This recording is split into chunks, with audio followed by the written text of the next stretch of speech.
நீங்கள் பார்த்து கொண்டிருப்பது நியூஸ் 21 செய்திகள். தமிழ்நாடு செய்திகளை உடனுக்குடன் தெரிந்து கொள்ள நியூஸ் 21 செய்திகளை பாருங்கள். ராணிப்பேட்டை மாவட்டம் சோளிங்கரில் அம்மா மக்கள் முன்னேற்றக் கழகம் சார்பில் மே தின பொதுக்கூட்டம். டிடிவி தினகரன் பங்கேற்பு.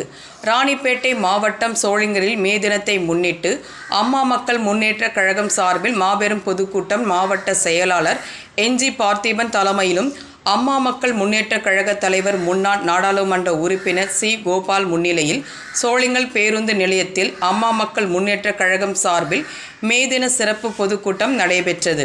இதில் சிறப்பு அழைப்பாளர்களாக அம்மா மக்கள் முன்னேற்றக் கழக பொதுச் செயலாளர் டிடிவி தினகரன் கலந்து கொண்டு பேசுகையில், தமிழகத்தில் குழந்தைகள் முதல் முதியவர் வரை சட்ட ஒழுங்கு சீர்கேடு ஏற்பட்டுள்ளது. கூலிப்படைகள் அதிகமாக உருவாகி கொண்டு வருகிறது. ஒரு ஆளுங்கட்சி உச்சநீதிமன்றம் கண்டனம் தெரிவிக்கும் அளவில் நடைபெற்று வருகிறது.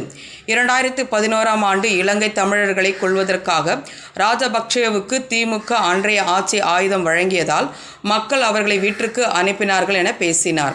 இதில் அம்மா மக்கள் முன்னேற்றக் கழக TR சரஸ்வதி உட்பட முன்னாள் சட்டமன்ற உறுப்பினர்கள், கழக மாவட்ட கழக செயலாளர், மாநில பொறுப்பாளர்கள் 2000த்திற்கும் மேற்பட்டோர் கலந்து கொண்டு சிறப்பித்தனர். நியூஸ் 21 செய்திகளுக்காக பாஸ்கர். கள்ளக்குறிச்சி மாவட்டம் சின்னசேலத்தில் சிறுமலர் மேல்நிலைப்பள்ளி, இதயா நர்சரி பிரைமரி ஸ்கூல், சிறுமலர் தொடக்கப்பள்ளியில் தமிழ்நாடு அரசு வழங்கும் நலத்திட்டங்கள் அனைத்தும் மாணவ மாணவிகளுக்கு முழுமையாக வழங்கப்படும். 1ஆம் வகுப்பு முதல் 8ஆம் வகுப்பு வரை தமிழ் வழி கல்வி முற்றிலும் இலவசம். 10ஆம் வகுப்பு, 11ஆம் வகுப்பு, 12ஆம் வகுப்பு மாணவிகள் 450க்கும் மேல் மதிப்பெண் எடுக்கும் மாணவ மாணவிகளுக்கு 50% கல்வி கட்டண சலுகை உண்டு. தரமான கல்வி, வளமான எதிர்காலம். மாணவ மாணவிகளை எம் பள்ளியில் சேர்க்க முந்துங்கள். மாணவ மாணவிகளின் படிப்பிற்கும் ஒழுக்கத்திற்கும் 100% வெற்றி உறுதி.